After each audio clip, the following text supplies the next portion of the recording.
વડોદરા શહેરના સયાજી હોસ્પિટલના ઓર્થોપેડિક સહિતના વિભાગોની સલામતી રામ ભરોસે છે, ત્યારે વડોદરાના સામાજિક કાર્યકર કમલેશ પરમારે આ બાબતે આક્ષેપો કર્યા હતા।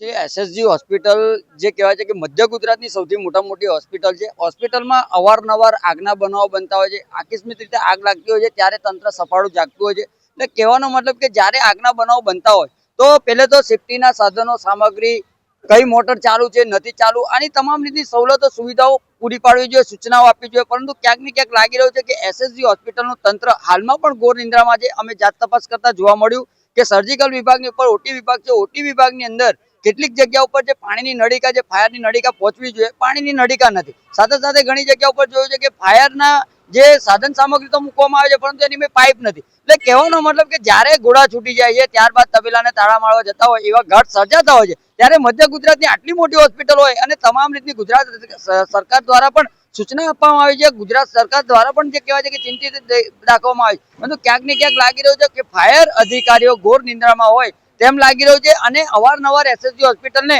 જે ફાયર ચીફ ઓફિસર દ્વારા પણ નોટિસ ફટકારવામાં આવી છે, છતાં પણ જે કહેવાય છે કે એસએસજી હોસ્પિટલનું તંત્ર ઘોર નિંદ્રામાં હોય એટલે ક્યાંક ને ક્યાંક લાગી રહ્યું છે કે આવનારા દિવસોમાં જો કદાચ આગનો બનાવ બને તો ચોક્કસથી નિષ્ફળતાની નિશાની આ વડોદરા શહેરના હોસ્પિટલને વેઠવી પડે તેવી પરિસ્થિતિ જોવા મળી છે।